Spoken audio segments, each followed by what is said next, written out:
Okay guys, welcome back sa Kapitan Nero Channel. Guys, ito nandito tayo sa Eritrea, okay? So, meron akong maiksing video ituturo sa inyo. Kung gusto niyo talaga makakuha ng SOA. Actually, yung SOA ko tatatlo pa lang guys ito.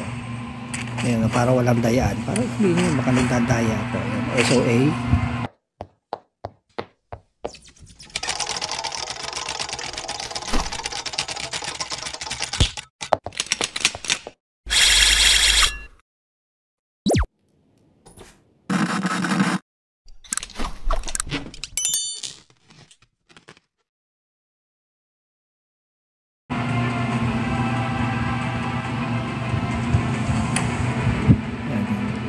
Ang SOA ko ay tatlo pa lang.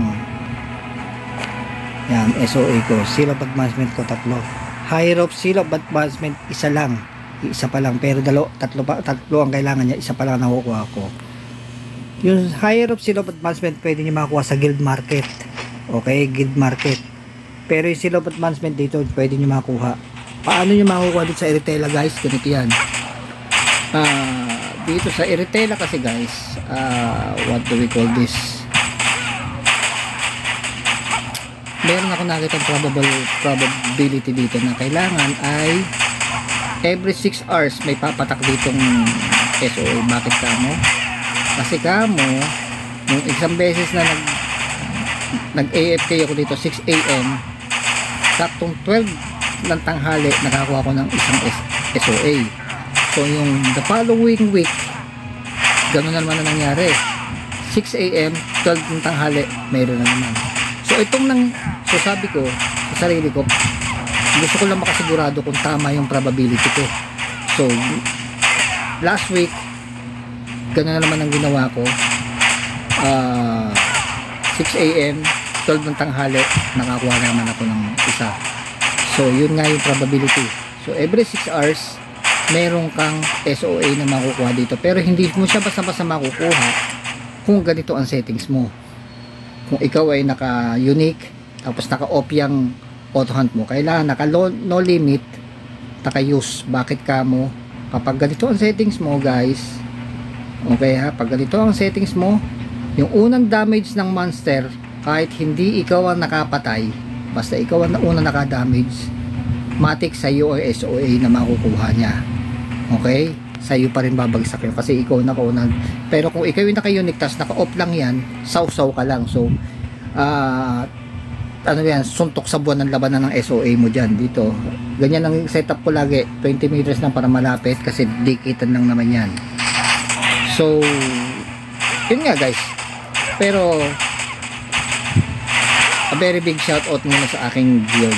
Ayan, ang aking guild na Bayaghari, na ang aking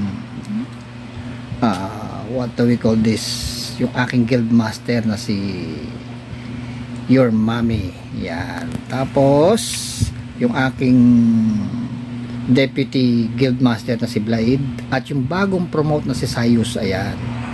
Ito si X7. Shoutout sa iyo X7. Hindi ko sure kung ito naka-usad na sa what do we call this, second class. Pero shoutout sa iyo, hopefully naka second class ka na, congrats. So ako mahaba-haba pa ang tatakbuhin ko. So yan nga ang aking guild. So kami ay ang GD namin or guild event ay kada Sabado. So kaya ako napasok dito sa kinukwento ko ngayon guys, kasi magkakaroon ng boss hunt.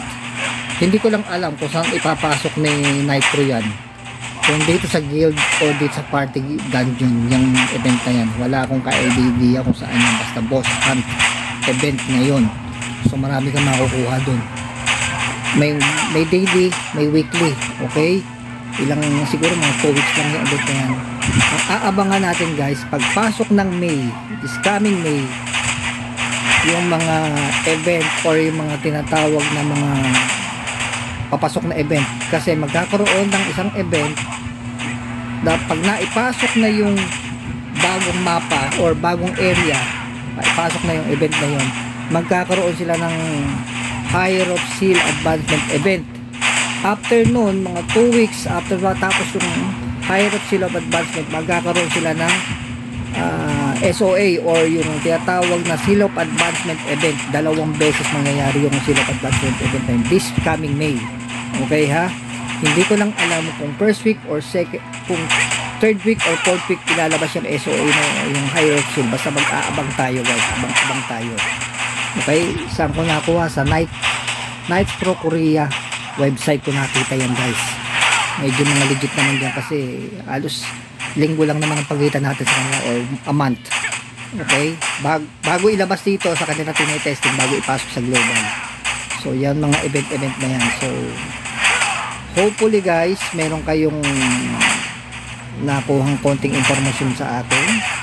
So muli, this is Kapitan Monero saying paalam and goodbye. Paalam.